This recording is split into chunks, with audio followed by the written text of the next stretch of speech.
eu não consigo reconstituir uma linhagem ou um momento revelador a partir do qual tudo começou. Há um conjunto de coisas que se vão encontrando, que se vão entrelaçando, que se vão contaminando. Há coisas que vêm diretamente do mundo, especificamente fotográfico. Em casa dos meus pais havia fotografias extraordinárias e eu procurei a pessoa que as fez e foi essa pessoa que me começou a ensinar como é que se fazia fotografias. Era um amigo da família chamado Luís Corte Real. Eu acho que isso passa à volta dos meus 15, 16 anos.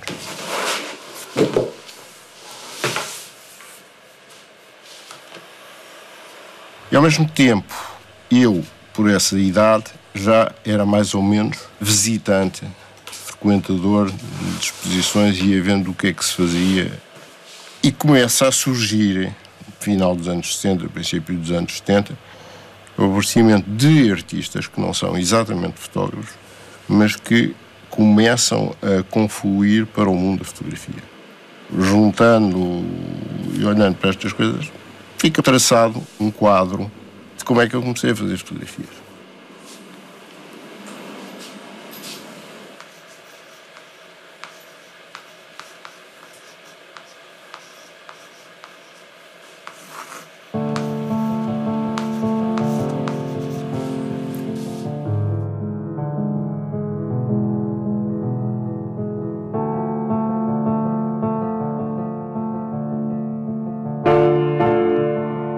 As minhas referências são complicadas e complexas.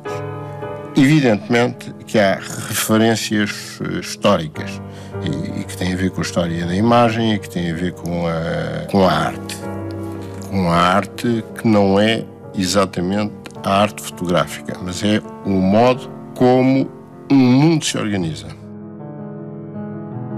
Portanto, há mundos que não são exatamente o mundo da fotografia, em que a referência não vem pelo lado diretamente visual, mas vem para um lado mais marcadamente conceptual. Há toda uma parte, que é todo o continente, ou a parte submersa do iceberg, que tem a ver com uma relação com coisas soltas, avulsas, dispersas, descontinuadas, que são movimentadas pelo acaso, por associações, contaminações, coincidências, não sei. E as coisas, digamos, que sofrem sempre um processo de transformação, digamos que não permanecem nunca no ponto de chegada.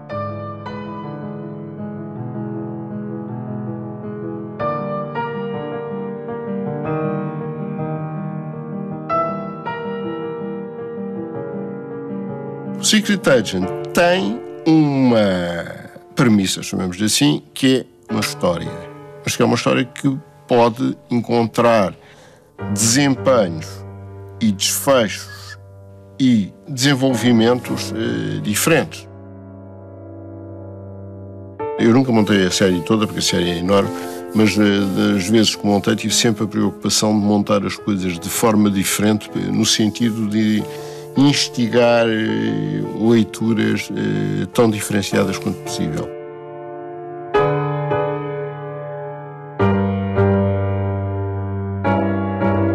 Há momentos em que uma suspensão tem que ser sublinhada.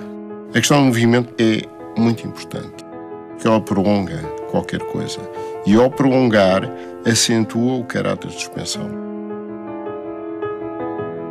Em 86 fiz uma série sobre os criados, são os waiters, e há um que está a pôr a mesa e a toalha paira sobre a mesa.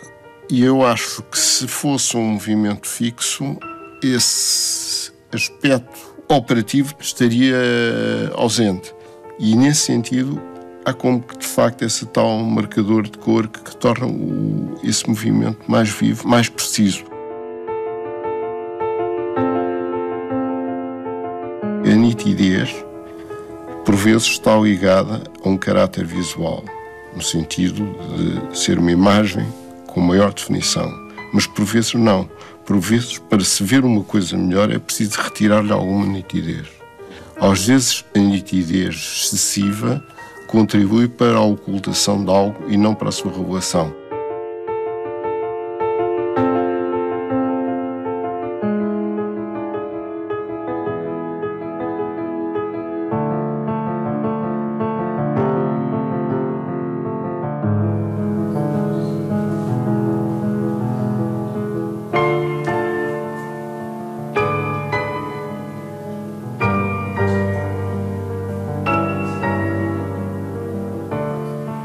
Eu acho que as ideias são coisas excessivamente compostas, excessivamente bem comportadas. Eu gosto da ideia de sugestão, partir de uma sugestão. E depois essa sugestão e os pontos de partida que se vão transformando vão certamente produzir um caminho.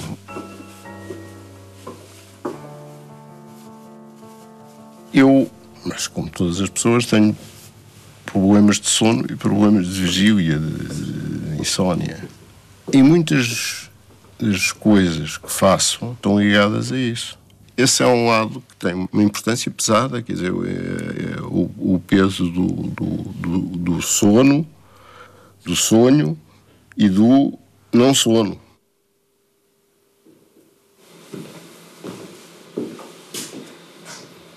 Eu não desenvolvo nunca nada através de um pensamento sistemático. E isto porque eu acho que o pensamento sistemático é um pensamento que se organiza em função de determinadas articulações e que, por princípio, afasta todas as possibilidades de transformação. Eu, deliberadamente, trabalho sempre com pontos de partida que são transformáveis e que vão sendo transformados. Nada me garante que o fim corresponda ao movimento de partida.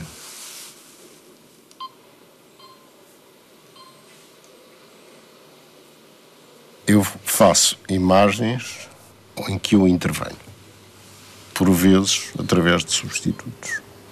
Temos as representações de mim, que posso ser eu próprio, posso não ser eu próprio, posso ser por interposta coisa. Há um fator que intervém na vida das pessoas de uma forma inexorável que se chama o tempo. E o tempo introduz deslocações, desvios e transformações. E faz com que, por vezes, fotografias ou imagens que eu pensei como representações se tornem reveladoras. E reveladoras de quê? É do tempo.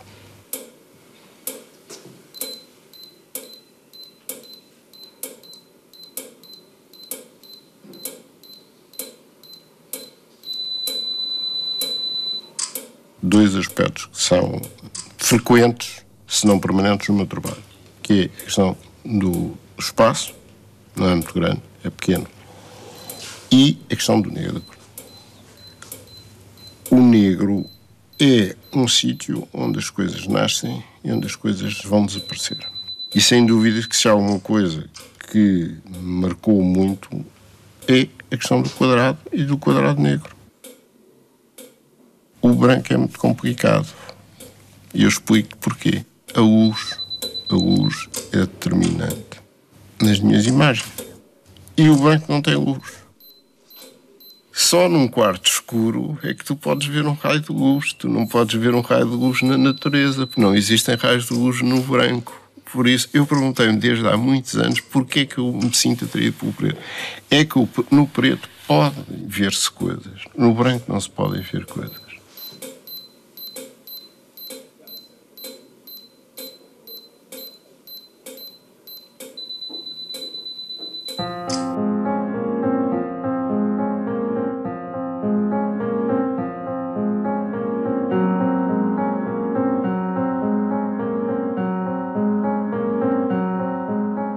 Se pegarmos na minha série branca, por excelência, é o Pinóquio. E é sem dúvida o mundo da morte. Curiosamente, é onde há uma presença de uma relação e de uma zona de dúvida, de desencontro entre o animado, o inanimado, entre o vivo e o morto.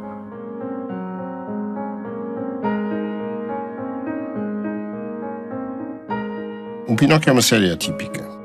Foram feitas 2 réplicas minhas para 2 instalações que fiz, 2 exposições que fiz em Espanha, e eu fui recolhendo algumas fotografias com caráter puramente documental. Deixou de ser propriamente a elaboração de um registro para se tornar numa recolha com um uso futuro preciso.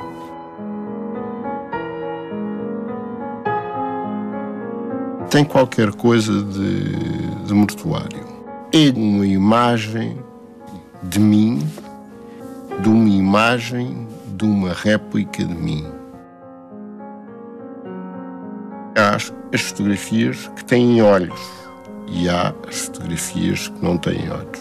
E as que não têm olhos parece mostrarem mais, não o caráter objetual, como seria de esperar, mas talvez o caráter mortuário.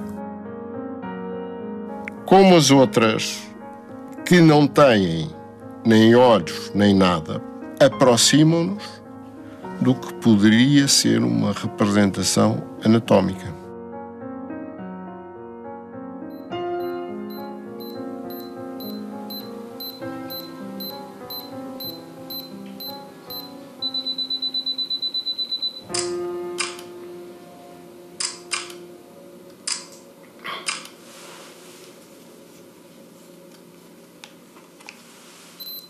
Se aquilo que eu faço são autorretratos, são autorrepresentações, é algo para o qual eu não tenho resposta. Eu posso dizer que a minha vontade, no sentido de projeto, de ideia operativa, é que seja uma autorrepresentação. Agora, a questão está nisto. O que é um autorretrato? Um autorretrato é uma fotografia que a pessoa faz de si própria. Essa fotografia normalmente corresponde a qualquer coisa. Aqui não corresponde exatamente a esse qualquer coisa, corresponde a outra. Aquilo que eu faço são duplicações, são réplicas. A fotografia é, por definição, algo que é impossível fugir a esse aspecto de duplicação, de produzir símilas.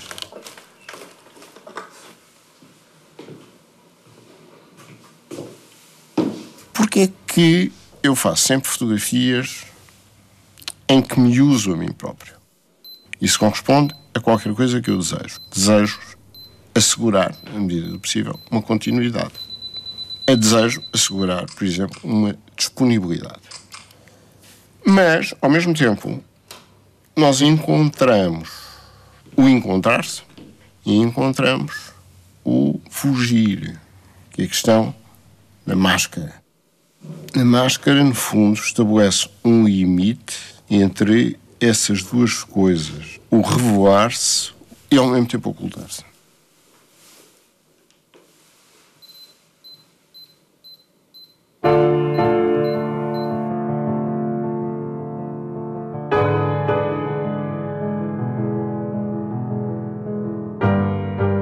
O espelho é um material muito importante na vida dos homens, porque o espelho é, por essência, uma espécie de proteus, não é? Daquele deus grego que pode assumir todas as formas.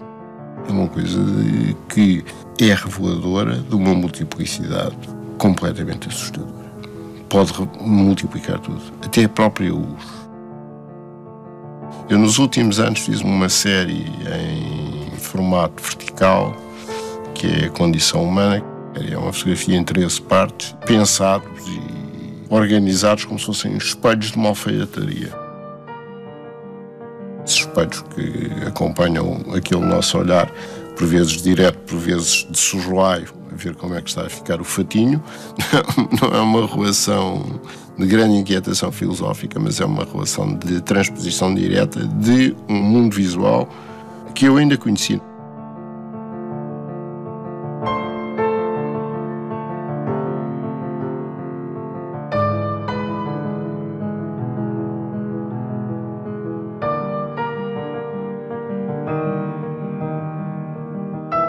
As diversas figuras, personagens, pessoas que aparecem na minha fotografia são muito ligadas àquilo que poderia chamar-se o Here Comes Everybody, que é um tema que nós encontramos entre o Joyce e o Gil Vicente esse personagem indistinto, que mais ou menos tu encontras vestido de forma semelhante, ou que estabelece uma continuidade no vestir, e essa continuidade é caracterizada por ter o conjunto mínimo de características. Portanto, é uma caracterização em característica. Num personagem indistinto, que é um bocado todo mundo e não é ninguém.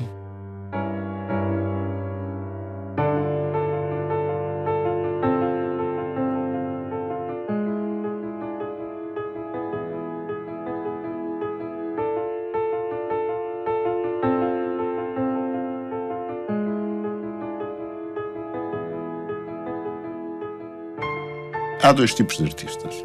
Há os artistas que fazem sempre a mesma coisa e há os artistas que fazem sempre coisas diferentes. Não há dúvida que há pessoas que fazem sempre coisas que mudam radicalmente. Eu pertenço certamente aos artistas que não mudam radicalmente.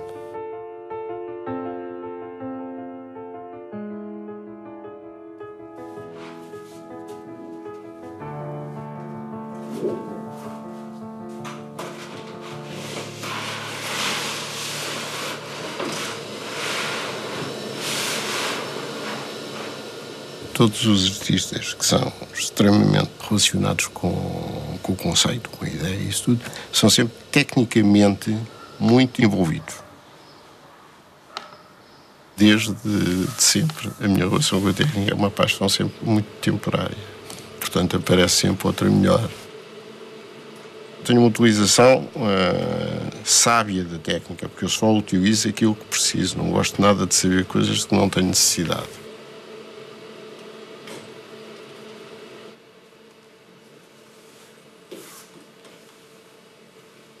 Eu não acredito que a arte possa tratar de forma direta do que quer que seja, porque, por essência, é uma coisa que não é muito direta. Mas, ao mesmo tempo, é aquilo que há mais próximo da vida, sendo uma coisa que não é a vida e que está distante. Por isso, o que é que eu acho que as minhas imagens são? São imagens acerca da vida, sobre a vida, tiradas da vida, que não podemos esperar delas algo muito concreto.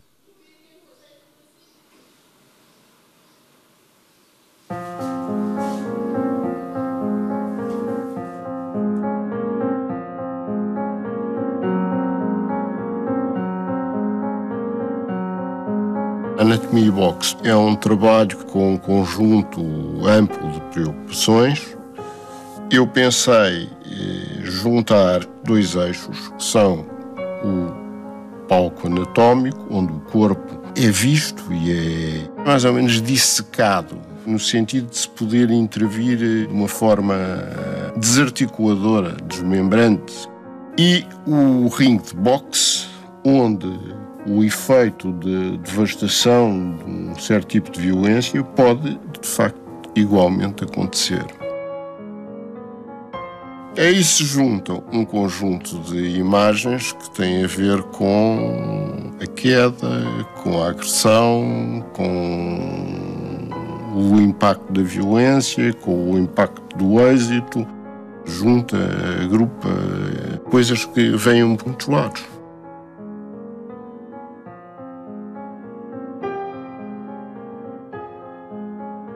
Há um desejo tão grande de leitura que a imagem nunca pode escapar a esse desejo. A impossibilidade de contar uma história e a inevitabilidade de querer contar uma história. A imagem preenche sempre essa vontade de encontrar um significado ou uma projeção de significado, portanto, uma continuidade, uma narrativa qualquer. A narrativa funciona, e para mim foi importante nesse sentido, como uma espécie de criação de tensão ou de suspensão.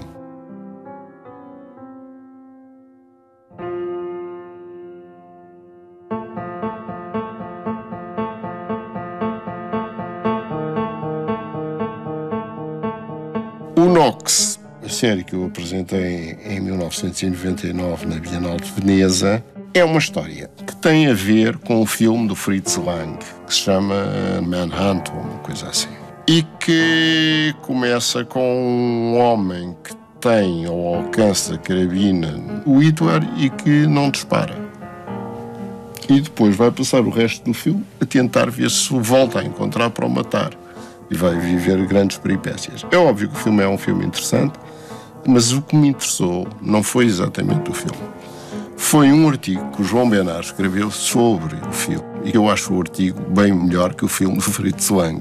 O artigo do João Benard teve um efeito verdadeiramente desencadeador na feitura dessa série.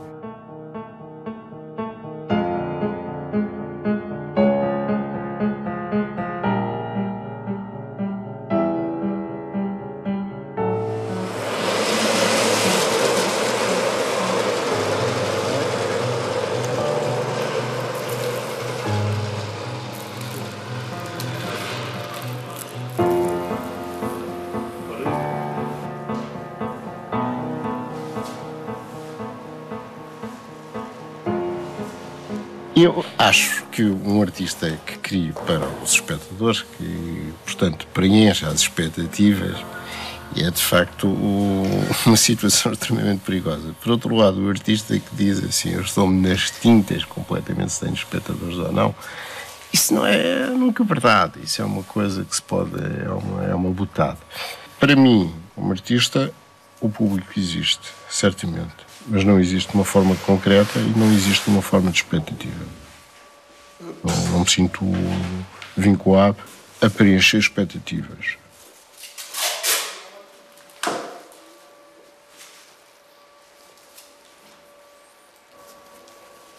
O público existe, e de uma maneira muito forte, num segundo momento. Ao longo da minha vida, falei com pessoas que viram o meu trabalho